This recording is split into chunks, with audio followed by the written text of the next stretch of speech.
So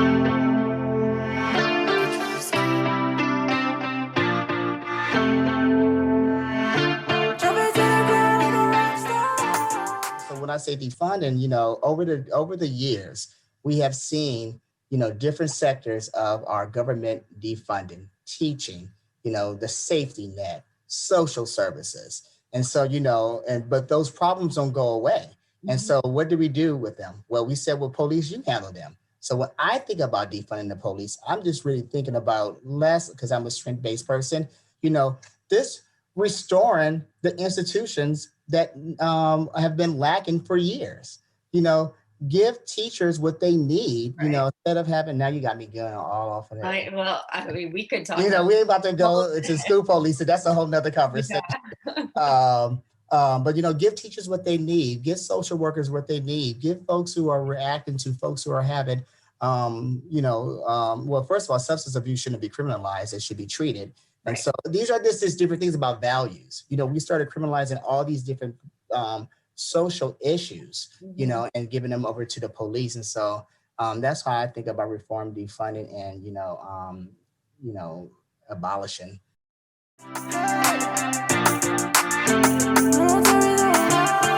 Focuses on accountability, that if you do kill somebody, you should be held accountable. So that deals with qualified immunity. It has to be some type of transparency, meaning that we should know who the bad officers are. And then we should just have some reforms to how police, practice, out in the open, such as chokeholds and, intervening when there is abuse or, potential murder.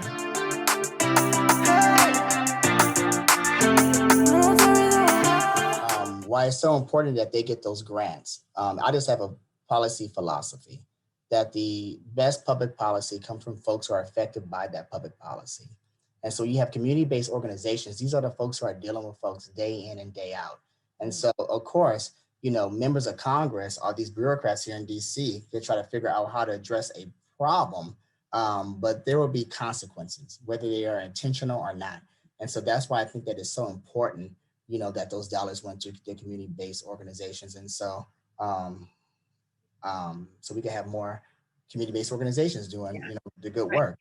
Hey, wake up early morning, hit the block hard. I play with the bag, I be dumb and I'm a rock star. I know you. Across the board, are there other ways that you think other people can support this bill?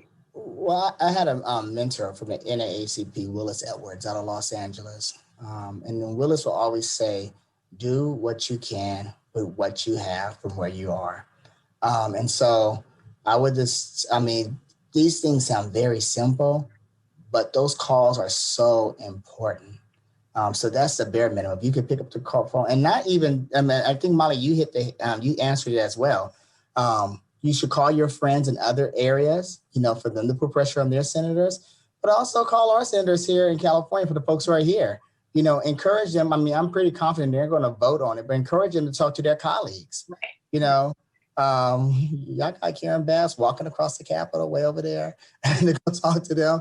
They meet with those folks on a regular basis. So maybe, encouraging them to talk to their, their colleagues as well.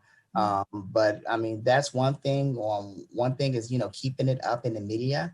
And so I know there's been a lot of media events. So when folks are out there in peaceful rallies, those things are important, because when folks know that folks are still interested in, this type of legislation, as we begin to open up more. Town hall meetings are very important, to go and meet with your representatives and ask questions, emails, all of the above. I think that the point I would like to say is make your voice heard. Let folks know that this is very important to you and it needs to happen now. And so, I'm just so thrilled to hear how Same Side has organized itself, to get folks, activated with the touch of a button. So, kudos to you all, man. All that is just so important. They hit the block hard, I play with the bag, I be dumb and I'm a rock star. I know you ain't stupid, now don't turn me to